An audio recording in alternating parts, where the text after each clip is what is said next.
ডিলাররা কাস্টমারদের কাছে রঙের একটি অন্য বিশ্ব খুলে দিতে পেরেছেন। এই সিস্টেমের মাধ্যমে পেইন্ট ডিলাররা বিভিন্ন গুণমান ও পরিমাণের রং কাস্টমাইজ করতে সক্ষম হয়েছেন। ফলে ইনভেন্টরি পরিচালনা এবং স্টোরেজের যে সমস্যার সম্মুখীন তারা হতেন তা দূর হয়েছে। এই সিস্টেমের পথ চলা শুরু 1995 সালে জেনসেন ও নিকোলসনের ইনস্টা কালারের হাত ধরে।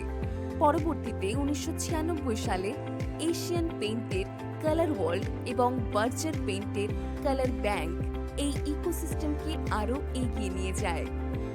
1997 সালের মধ্যে কানসাই নেরোল্যাক কালার স্ক্যাপস এবং 1998 সালে অ্যাক্সো নোবেল আইসিআই চালু করে এই ট্রেন্ডে অংশ নেয়।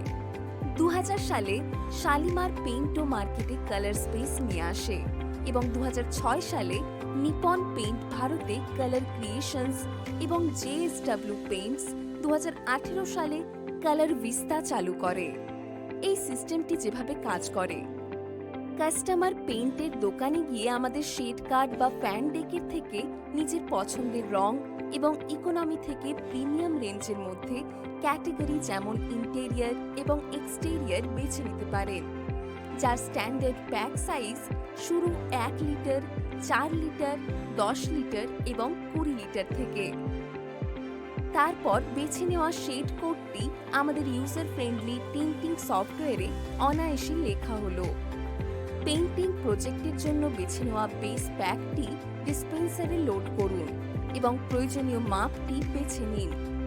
গাইরো শেকারে গাইরো মিক্সিং প্রক্রিয়া নিশ্চিত করে যে রংটি ভালোভাবে মিশ্রিত হয়েছে, যা উচ্চমানের গুণগত পেইন্টের গ্যারেন্টি দেয়। মিক্সিংয়ের পর স্টোর এক্সিকিউটিভ শেড কার্ড বা ফ্যান ডেক থেকে কাস্টমারের বেছে নেওয়া শেডটির সঙ্গে মিলিয়ে তৈরি হওয়া ফাইনাল প্রোডাক্টটি দেখাবে। ফাইনাল প্রোডাক্টটি সম্পূর্ণভাবে কাস্টমাইজড করা হয়েছে কাস্টমারের সমস্ত শর্ত মেনে।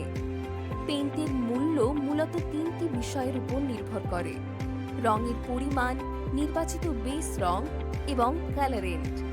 টিন্টিং ইকোসিস্টেম পেইন্ট ডিলারদের জন্য গেম চেঞ্জার, যা রঙের দুনিয়াকে কাস্টমারদের কাছে আরও সহজলভ্য করে তুলেছে।